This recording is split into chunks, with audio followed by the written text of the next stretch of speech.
Hi, I thought I would take you through a video tutorial of how to make some of my cookies this year. These are some of the most simple ones to make. These are the Rolo Pretzels, and you really can't really call them cookies. They're just pretzels. I use mini twists and fries. They are Rolos, and this bag is very much diminished since it started. I had it filled up, but that's actually what takes the longest to make these, is to unwrap all these Rolos. But you need some Rolos and then a bag of pecans, and this is another part that takes a little time if you're making a ton of them. I buy a big Costco bag, and then I go through and separate the pieces versus like the entire half. Like I have a whole bowl here of pecan halves, and that's what you want to press in the top of the Rolo. So let me clear these out of the way. I'm going to show you how the process. So you take some parchment paper on a pan, you preheat your oven to 200 degrees, not very hot at all. You take your pretzels, grab a handful. I always keep a plate nearby to put the broken pieces, eat them as snacks. And you just line your baking tray.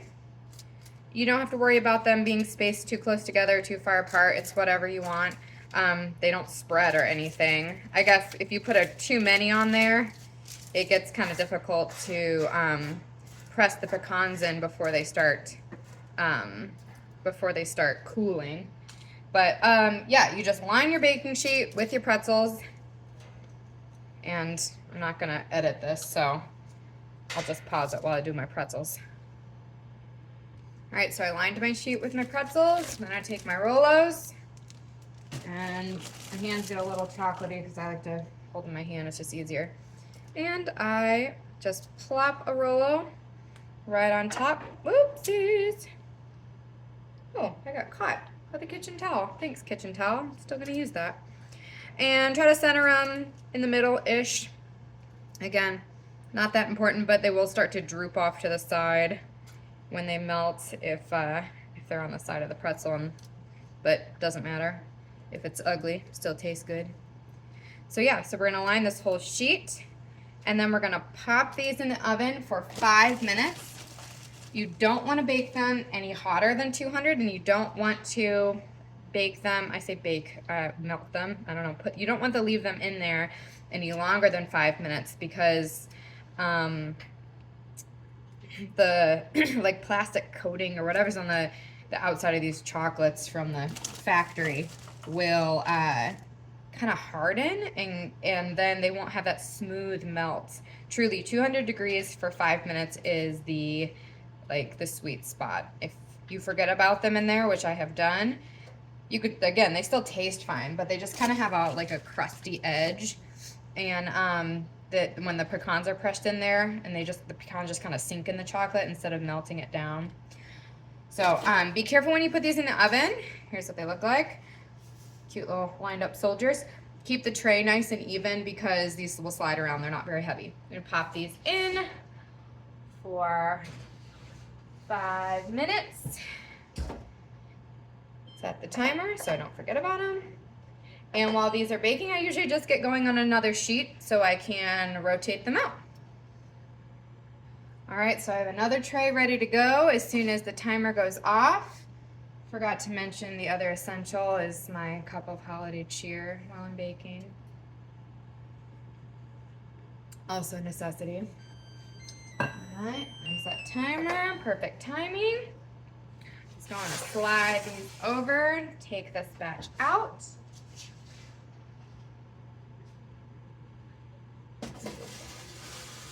Put this batch in. Again, keep the tray nice and level. Not gonna forget to set the timer. I did that last time. Another 5 minutes. Okay. And here we have our nice melted little Rolo pretzel soldiers ready to put the pecan on. So I take my bowl of sorted pecans, the halves, the full halves, and we just press them right into the middle, and as you can see, they're melting and just kind of spreading, and it's nice and smooth and chocolatey and delicious. And yeah, that's it. That's all you make them. That's how you make them. And then, so I put this tray, because obviously they're melty. I put it in the freezer, and I just kind of clear space and just slide it on top of whatever's in there. And for, I don't know how long it takes. I do so many batches that by the time I'm out of space in the freezer, the first tray is frozen, or at least solidified. It doesn't have to be frozen. It's just that you can't put these in a big Ziploc bag like I like to store them, or a big Tupperware container if they're all melty, because obviously they just get all over each other. So I freeze the whole tray before I even take them off, and when they're frozen, you can just pop them. They pop right off the parchment paper, and you can stick them into whatever storage bin. Oh, that's a tiny little pecan. And I keep them, obviously, since it's the beginning of December and we hand these cookies out, like we eat them on Christmas Eve, I freeze everything. Everything keeps. Everything that I'm making and baking keeps in the freezer and tastes just like the day I made it, truly. And some of it, like I've made fudge and these, because I make so much of it, we've eaten like in February out of the deep freezer, and they're still delicious. The only thing that doesn't freeze great is the sugar cookies, because the meringue powder and the frosting kind of discolors it, and the frosting gets a little bit hard. But other than that, these taste amazing. So if you have time and but not around Christmas, just do it then and put them in the freezer, and they last forever. All right, so I'm done pressing the pecans in. I'm gonna slide these in the freezer. Actually, I'm gonna take my batch out of the freezer to show you. Wow. First, I'm gonna do the thing that always drives me crazy when I watch cooking videos and the person does not taste one, because I just want to see somebody eat it and live vicariously. So I'm gonna eat one for you. There you go. Oh, it's so melty and good. Look at that. Mmm. Delicious. Really good.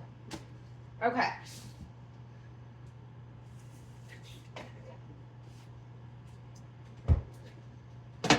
All right, so here's my batch out of the freezer. And like, they're not melty anymore, but they still look great.